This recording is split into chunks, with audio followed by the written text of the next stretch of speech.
I felt like even at such a young age, I was able to make a difference. She was just 17, dreaming of becoming a firefighter paramedic, just like her mentor, Thomas Watson. Instead, she says, he raped her. I was such in a state of shock. I didn't know what to do. And like thousands of others, I'm tapping into my potential. I'm discovering who I am. she believed in the program portrayed in this Explorer video, I am an explorer. where nationwide, nearly 120,000 ages 14 to 20 learned to become everything from cops to pilots. Where can I find great mentors? Adult mentors they trust, like Watson. Yes, he did violate me sexually, but you know, he violated me so many more ways than that. And who use that as leverage. There is a brotherhood there. And if I was to say something and, you know, put this out there that he did this, then I would be breaking up a brotherhood. And that ruins my chances of ever being accepted in that fire department again. But we found case after case where trust was betrayed.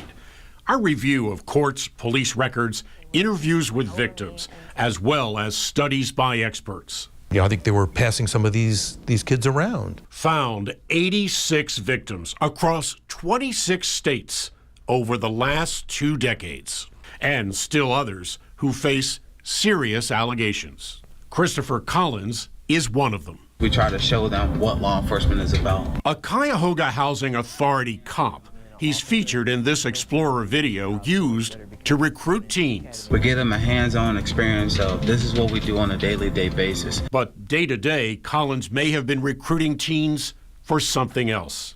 Alarming text messages A message popped up from Christopher Collins. sent these parents to police. Should not no grown person be talking to no little 15-year-old little girl like that at all, period. And it led to others, including teens inside Collins' own Explorer post. I am a lieutenant. In court, the case continues unresolved, where the lead investigator described the alleged abuse. He would take them on a ride along in this police cruiser. They would hold hands, kiss at inside the police station, and then it led to sexual conduct. Plus alleged inappropriate relations with 3 more explorers. It's among 6 cases right here in Ohio.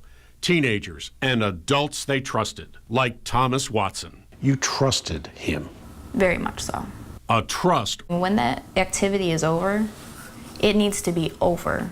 Watson betrayed. He grabbed my arm, and that's pretty much how it went. And when it was done, he asked me if it was good for me.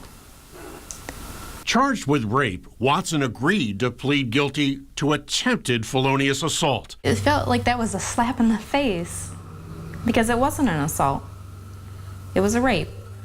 No prison time, no sex offender registration. Kind of feels like it got swept under the rug a little bit. It's very upsetting because I watched my daughter turn from somebody that could have been doing something great with her life right now, and now she's way behind her peers. It's hard for me to trust people. Was there a lack of oversight and accountability?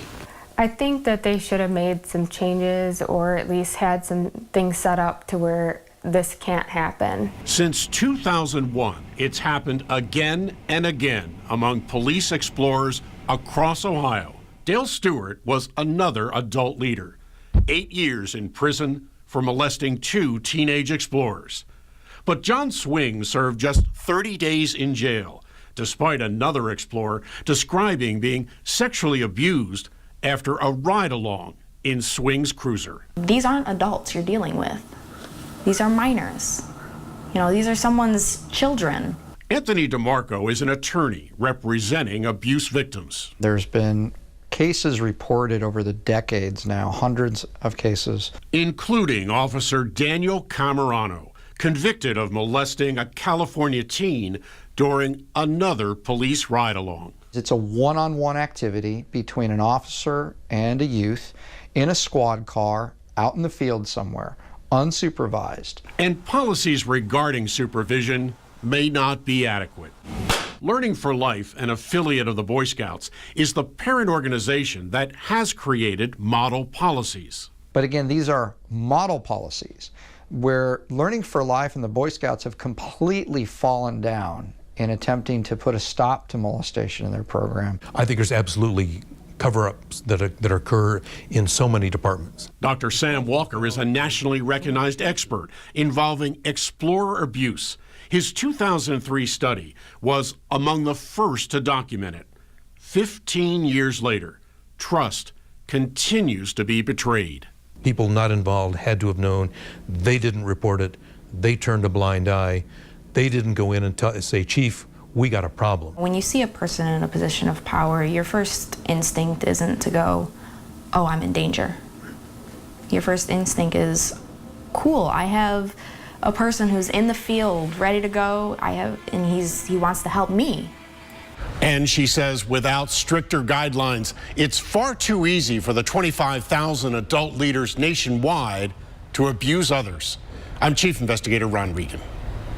Okay, the Boy Scouts tonight issued this statement. We are introducing an updated youth protection training program. Nothing is more important than the safety of our youth members. We are outraged. There have been times when explorers were abused, and we sincerely apologize to victims and their families. You can read that entire statement. It's on our website, news5cleveland.com.